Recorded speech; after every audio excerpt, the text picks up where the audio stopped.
Elements. तो सबसे पहले ये बताओ कि डी ब्लॉक का जनरल कॉन्फ़िगरेशन क्या होता था? n-1 d 1 to 10 ns 1 to 2, यही था। श्योर है? क्यों दुखी बैठा है? नहीं आया तो खुश होकर बैठ जा। n-1 d 1 to 10 ns 1 to 2. This was the configuration of which one? D block. Now we are moving toward which one? F block elements. It is clear? In case of F block element, there will be one more orbital will be considered, that is n-2 F 1 to 14 n-1 d 0 to 1 ns2. Kindly focus on this one here. This is n-1 d 0 to 1. So we are going to start this series, F1 series. Okay, F1 series start from which period? Which period? Sixth period. Start from which period? Sixth period. So I am writing here n equal to what? 6. F1. After lengthenum 14 elements enter into which series? F1 series. So I am writing here. Start to write better. सिर पर रखकर 9 दिए परमेश्वरी समझाए EU gold तब दिलवाए हो और तुम अब लुटवाए। Kindly count 1 2 3 4 5 6 7 8 9 10 11 12 13 14. So we are having total 14 here. अब मैं स्टार मार्क करने जा रहा हूं जो हमें याद रखने हैं। ऐसा नहीं है सारे याद रखने हैं, याद हमें भाई एक तो इस पर रख लो, एक एनडी इंपोर्टेंट है हमारे लिए 1 2 3 4 5 6 7, एक इसको याद रखना है, एक इसको याद रखना है। नाउ रुको, अब सुनो भाई बात में लिखना। यहां पर n की वैल्यू क्या है? 6 है बेटा, सुनो n की वैल्यू क्या है? 6 है। 6 minus 2 क्या होगा? 4 है 1 to 14। 6 minus 1 क्या होगा? 5 d 0 to 1। n की वैल्यू क्या होगी? 6s2। क्लियर? यहां पर कॉन्फ़िगरेशन याद रखना है 4f 5b and 6s. So 4f, listen, it will start from which one? 1. It will start from 1. After 1 क्या आएगा? 2 नहीं आएगा, after 1 आएगा 3। इसके बाद कंटिन्यू 4 5 6 7 7 9 10 11 12 13 14 14। मेरे साथ साथ बोलोगे, क्या बोला मैंने? 1 3 4 5 6 7 7 9 10 11 12 13 14 14। बोलो। अरे एक सुर में बोला करो, बोलो। 1 3 4 5 6 7 7 9 10 11 12 13 14 14। कंटिन्यू।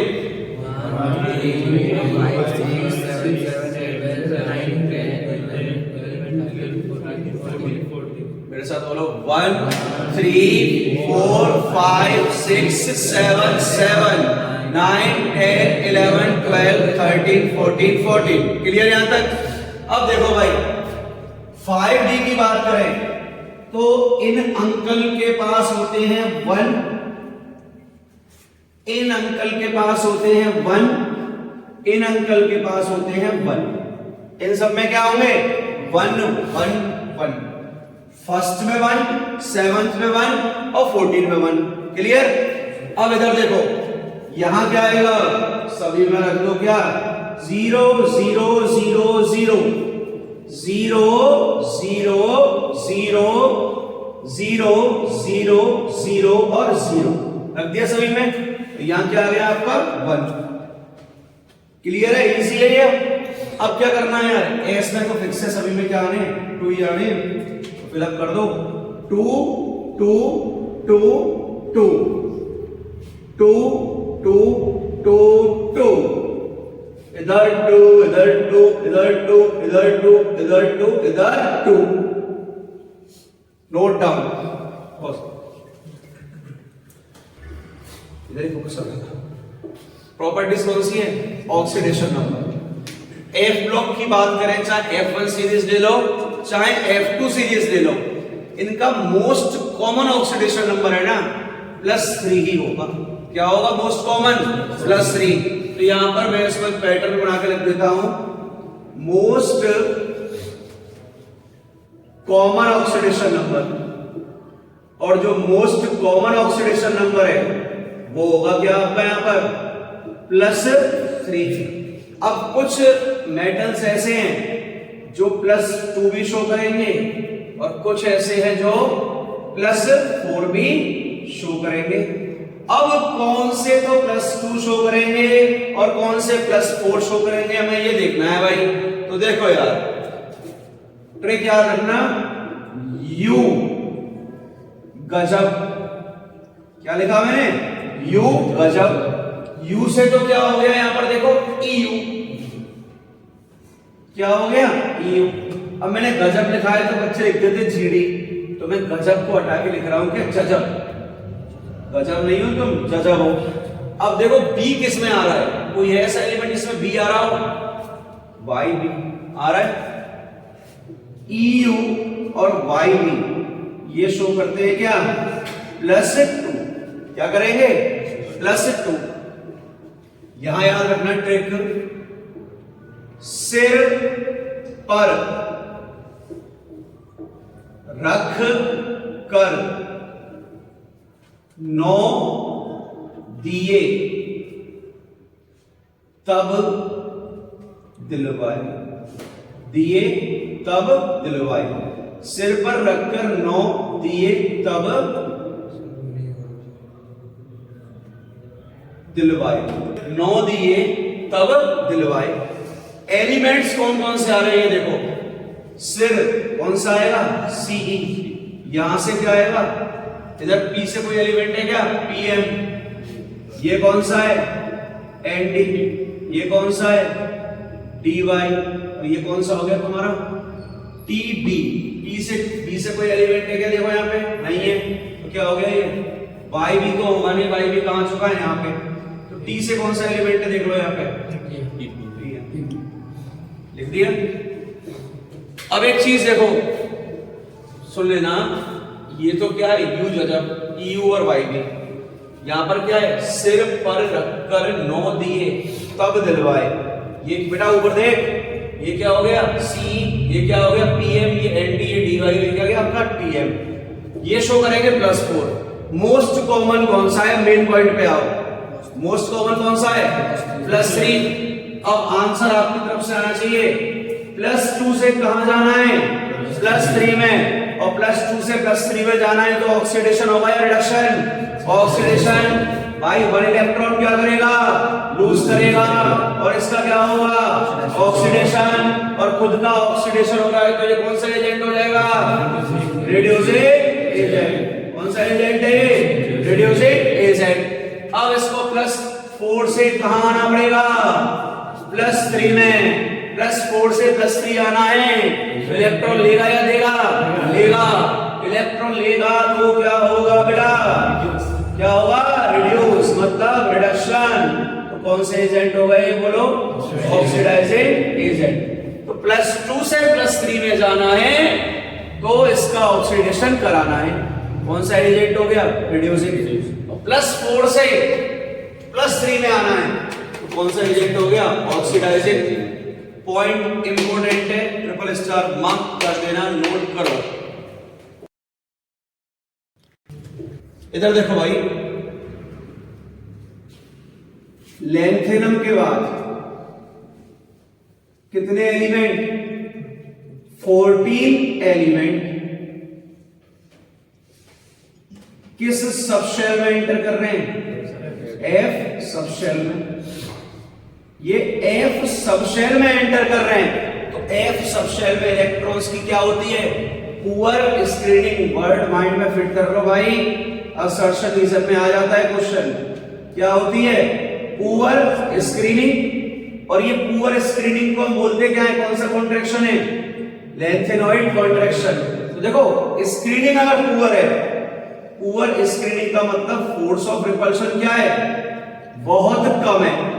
अगर फोर्स ऑफ रिपल्शन बहुत कम है तो फोर्स ऑफ अट्रैक्शन क्या होगा? ज्यादा होगा या कम होगा? ज्यादा। और इसी को क्या बोलते हैं हम? Effective nuclear charge. और इस ही कॉन्ट्रैक्शन का नाम होता है क्या? Lanthanide contraction. अब देखो, लैंथेनाइड कॉन्ट्रैक्शन क्यों बोला है? मैंने क्या बोला? लैंथेनम के बाद 14 एलिमेंट्स किस सबशेल में जा रहे हैं? सो रहे हो क्या? ऊपर लिख रहा है, किसमें जा रहे हैं? एफ सबशेल में। एफ सबशेल में क्या होगी? Poor screening. स्क्रीनिंग का मतलब कौन सा है इफेक्ट? रिपल्सिव या अट्रैक्टिव? रिपल्सिव। रिपल्सिव का मतलब अट्रैक्टिव क्या होगा? ज्यादा। अगर अट्रैक्टिव ज्यादा है तो शेल कॉन्ट्रैक्ट होगी या एक्सपेंड होगी? कॉन्ट्रैक्ट। तो यहां पर एक स्टेटमेंट लिख रहा हूं, L2R due to lanthanoid contraction ionic radii decreases. अब एक चीज सुन के आपको अचंभा होगा, यहां पर दो भाई ऐसे हैं, EU, यू जजब। क्या बोला मैंने? यू जजब। EU और YB, ये दो ऐसे आयंस हैं इनका एटॉमिक वॉल्यूम सबसे ज्यादा होता है। लेफ्ट टू राइट क्या हो रहा है? कम हो रहा है। भाई साइज कम हो रहा है तो वॉल्यूम भी क्या होगा? कम। लेकिन EU और YB का अनएक्सपेक्टेड वॉल्यूम होता है, मतलब इनका वॉल्यूम क्या होता है? बहुत ज्यादा हाई। रीजन पूछो क्यों? एनसीईआरटी में डाटा दिया हुआ है, एनसीईआरटी में डाटा है प्रैक्टिकली। तो यहां विजिबल है ना बेटा? ये यहां मैं 5 स्टार डाल के लिख रहा हूं। क्वेश्चन मेंस में आया हुआ है तो नीट में आ सकता है। EU and YB atomic volume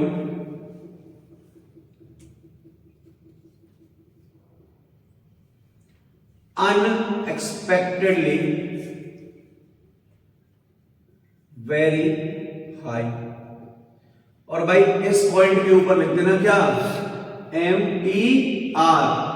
मुझे तो रट ही डालो, नोट करो। बट अब जो टॉपिक है नेक्स्ट प्रॉपर्टी, वो कौन सी है? Magnetic property. मैग्नेटिक प्रॉपर्टी मैंने डी ब्लॉक के अंदर डिस्कस नहीं किया, आपको पता हो तो क्यों मैं यही डिस्कस कर रहा हूं इसको। अगर मैग्नेटिक प्रॉपर्टी की बात करें तो मैग्नेटिक प्रॉपर्टी होती है कितने टाइप की? दो टाइप की। पहला टाइप क्या होता है? पैरामैग्नेटिक। कौन सा होता है? पैरामैग्नेटिक। पैरामैग्नेटिक का मीनिंग क्या है? अगर किसी सब्सटेंस को एक्सटर्नल मैग्नेटिक फील्ड में डाल दो, क्या बोला मैंने? किसी सब्सटेंस को एक्सटर्नल मैग्नेटिक फील्ड में डाल दिया और एक्सटर्नल मैग्नेटिक फील्ड में वो वेरी वीक अट्रैक्शन फील कर रहा है। क्या बोला मैंने? वेरी वीक अट्रैक्शन फील कर रहा है तो वो होगा पैरामैग्नेटिक। और अगर वेरी वीक रिपल्शन फील कर रहा है तो वो क्या होगा? डायामैग्नेटिक। तो इस चीज को याद रखना। हमारे पास दो प्यारे से वर्ड है, एक वर्ड है पैरामैग्नेटिक, एक वर्ड है डायामैग्नेटिक। और पैरामैग्नेटिक और डायामैग्नेटिक का मीनिंग क्या है समझ लो। पैरामैग्नेटिक के अंदर क्या होगा? वेरी वीक अट्रैक्शन, और यहां पर होगा वेरी वीक रिपल्शन। क्या होगा? वेरी वीक रिपल्शन हो गया, वेरी वीक रिपल्शन भाई। अब एक चीज देखो भाई, पैरामैग्नेटिक कब बनता है? पैरामैग्नेटिक तब आता है जब अनपेयर्ड इलेक्ट्रॉन साथ में लाता है। क्या बोला बेटा? पैरामैग्नेटिक तब आता है जब अनपेयर्ड इलेक्ट्रॉन साथ में आता है, जब ये पेयर हो जाता है। क्या बोला? जब ये पेयर हो जाता है तो डायमैग्नेटिक बन जाता है। क्लियर? मतलब अगर अनपेयर्ड इलेक्ट्रॉन प्रेजेंट है तो क्या होगा? पैरामैग्नेटिक।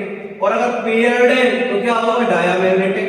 मतलब डायमैग्नेटिक के अंदर अनपेयर्ड इलेक्ट्रॉन क्या होने वाले हैं बेटा जी? एब्सेंट। क्या होंगे?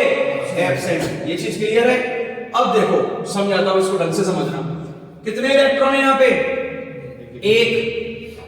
1 अनपेयर्ड कितने हैं? 3 अनपेयर्ड कितने हैं? 4 अनपेयर्ड कितने हैं? 5 अनपेयर्ड कितने हैं? 6 अनपेयर्ड कितने हैं?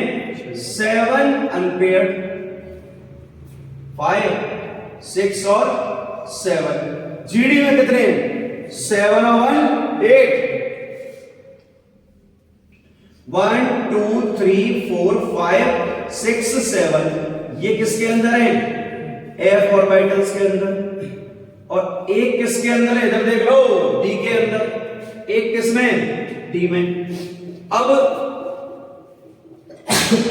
सॉरी, अब जीडी के बाद कितने आए? 9। पेयरिंग स्टार्ट होगी या नहीं होगी भाई? एफ पे कितने ऑर्बिटल होते हैं? 7 होते हैं। तो भाई देखो 1, इसको कर देते हैं 2 3 4 5 6 7 हो गए। 10 फिलअप कर रहे हैं। 8 9 10। ये चीज समझ में आई? क्या समझाना चाह रहा हूं? तो जीडी तक कहां से सीई से लेके जीडी तक अनपेयर्ड इलेक्ट्रॉन बढ़ रहे हैं या घट रहे हैं? बताओ। बढ़ रहे हैं। अनपेयर्ड इलेक्ट्रॉन बढ़ रहे हैं तो पैरामैग्नेटिक नेचर क्या होगा? बढ़ेगा या घटेगा? बढ़ेगा। भाई यहां पर आप म्यू निकालते हो, म्यू का फॉर्मूला क्या आता है?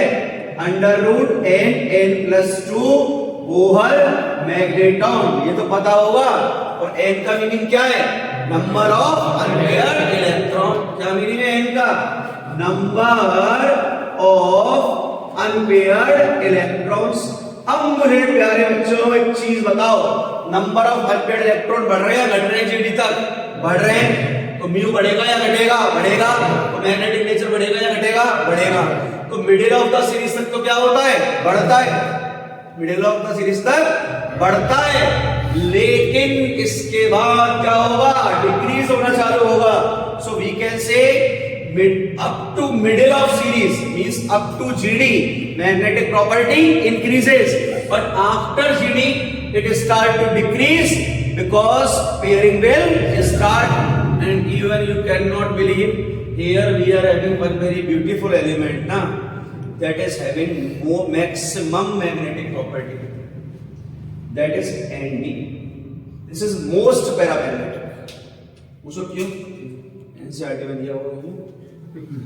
रीजन है बताऊंगा टाइम आने पर, ऐसा नहीं एनसीईआरटी में दिया हुआ है।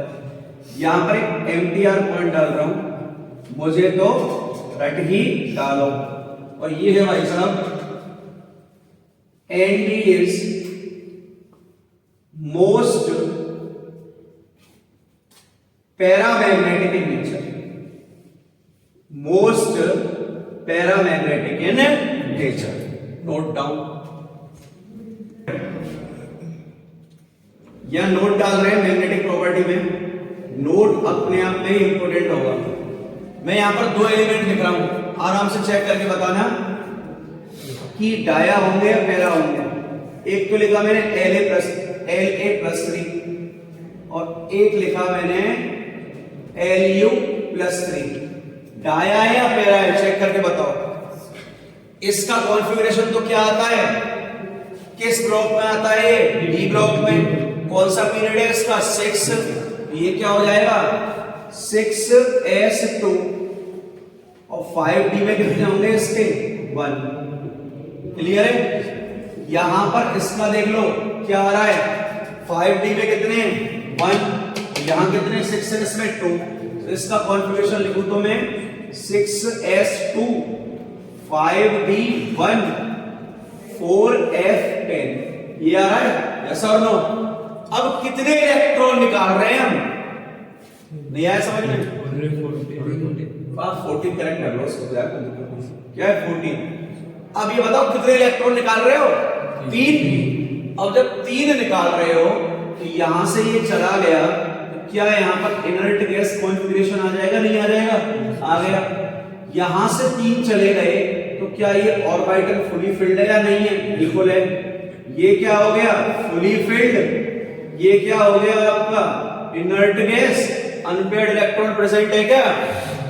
है क्या अनपेयर्ड? नहीं है। और जब अनपेयर्ड प्रेजेंट ही नहीं है तो कौन सा नेचर शो करेंगे? डाया या पैरा? डाया। भाई समझने की कोशिश करो, ये +3 है, ये भी +3 है, यहां पर इनर्ट आ गया तो पहला वाला कॉन्फ़िगरेशन क्या होगा? Fully filled. यहां पर 4f14 है, ये भी क्या आ गया? Fully filled. तो इनमें अनपेयर्ड इलेक्ट्रॉन क्या है? एब्सेंट। अनपेयर्ड इलेक्ट्रॉन क्या है? एब्सेंट। और अगर ये एब्सेंट है तो मुझे एक चीज बताओ, नेचर क्या होगा? डाया होगा या पैरा होगा? डाया मैग्नेटिक ही होगा। अब इधर देखो और चीज जो बताने जा रहा हूं मैं आपको, यहां पर मैंने आपको बताया था कि मोस्ट कॉमन +3 है, लेकिन कई क्या यूज करते हैं? +4। कई क्या यूज करते हैं? +2। यू गजब बताया था, यू जजब जजब जजब जजब।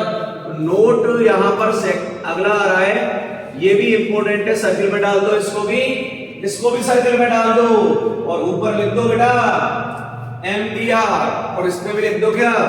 MTR। देखो सीरियम +4, समझो पहले Ce+4 और Yb+2 की बात कर रहा हूं मैं। इधर देखो Ce+4 है तो आपने कितने इलेक्ट्रॉन निकाल दिए? 4। चारों निकाल दिए तो कौन सा कॉन्फ़िगरेशन आ गया उसका? Inert gas. +4 बोला है मैंने, चारों निकाल दिए, क्या आ गया? Inert gas. Yb में से कितने निकाल रहे हो? 2। कितने बच रहे हैं? 14। फुली फिल्ड है या हाफ फिल्ड है? Fully filled. दोबारा सुनो भाई, Ce से कितने निकाले? 4। 2 1 3 और 1 4। इनर्ट गैस बना, unpaired electron, absent, diamagnetic. Yb से कितने निकाले? 2 निकाल दिए। 2 जब 2 निकाल ही दिए तो ये बताओ क्या यहां पर कोई इलेक्ट्रॉन बचा है? नहीं बचा। तो भैया ये दोनों भी क्या होंगे? Diamagnetic. Diamagnetic. एक स्टेटमेंट आता है प्यारा सा, स्टेटमेंट सुनिएगा भाई। यहां पर स्टेटमेंट क्या है?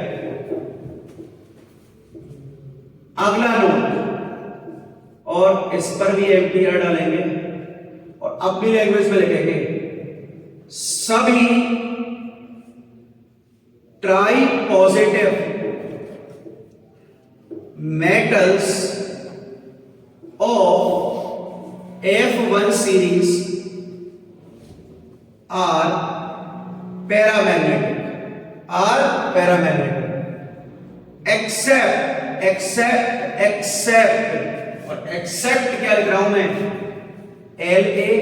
La+3 एंड Lu+3 ये लिख रहा हूं। क्लियर है?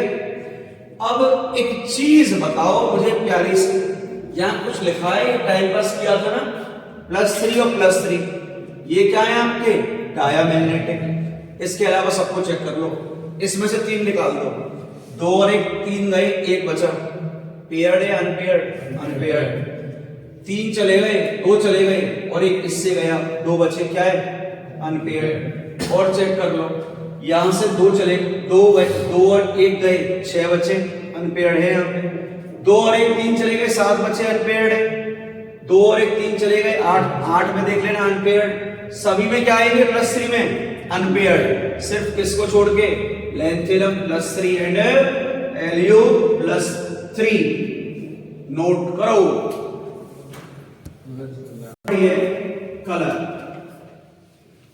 और भाई सुनो, इस पे टाइम वेस्ट मत करना, नॉट इंपोर्टेंट डाल दो, हमारे लिए इंपोर्टेंट नहीं है। डी ब्लॉक के मेटल्स कलर क्यों शो करते हैं? D D transition. So F block की क्यों शो करेंगे? FF transition. So color due to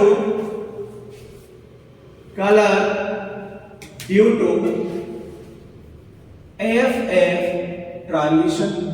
यहाँ कलर भी याद नहीं रखने अच्छी बात यह है, जैसे हमने डी ब्लॉक में याद रखे थे ना, चैप्टर बताई थी प्लीज ग्रो अप, ब्रो. उसके बाद क्या बताई थी? ओए लाल, ये ग्राउंड पे आ जाओ. वन ट्रिक बहुत ध्यान, कलर याद रखने नहीं है. यहां पर ये याद रख लेना जो मैंने पहले बताया था, लेंथेनम +3, Lu +3, जिनमें अनपेयर्ड नहीं बचे. जैसे मैं बोल दो सीरियम +4 है, क्या अनपेयर्ड बचे? जहां अनपेयर्ड नहीं बचे वो कलरलेस होगा, क्योंकि यहां पर LMCT तो लगेगा नहीं. Ligand to metal charge transfer theory कहां लगती है? डी ब्लॉक में. एफ ब्लॉक में तो लगेगी नहीं. सर एफ ब्लॉक के एलिमेंट्स कोऑर्डिनेशन कंपाउंड क्यों नहीं बनाते? बताओ. एफ ब्लॉक के बनाते हैं क्या? नहीं बनाते. जबकि एफ ब्लॉक के पास तो इतने सारे वैकेंट ऑर्बिटल हैं. इसके पास कितने इलेक्ट्रॉन है? 1. 6 वैकेंट ऑर्बिटल है. इसके पास कितने वैकेंट ऑर्बिटल है? 3. 4 वैकेंट. तो यहां तो और वैकेंट ऑर्बिटल है, तो लाइगेंड को और लोन पेयर देने चाहिए इजीली. और सुनो, डी ब्लॉक के एलिमेंट्स कहां होते हैं? डी ब्लॉक कहां होता है? डी ऑर्बिटल कहां होता है? एटम की पेरीफेरी पर. किसी ने नोट्स पढ़े हो तो मैंने एनसीईआरटी का स्टेटमेंट दिया है वहां पर कि कहां होते हैं? पेरीफेरी पर. और पेरीफेरी पर क्या हो जाते हैं? वो डिफ्यूज हो जाते हैं. तो जो लाइगेंड होता है वो इजीली लोन पेयर दे देता है. अब और सुनो कहानी, एफ ऑर्बिटल तो डी से भी ज्यादा दूर होता है, तो वो तो और डिफ्यूज होगा. अब वो और डिफ्यूज हो रहा है तो लाइगेंड से लोन पेयर इजीली ले सकता है, लेकिन नहीं लेता. यहां नोट डाल के लिख रहा हूं इस पॉइंट को with reason. Note metals of F block do not form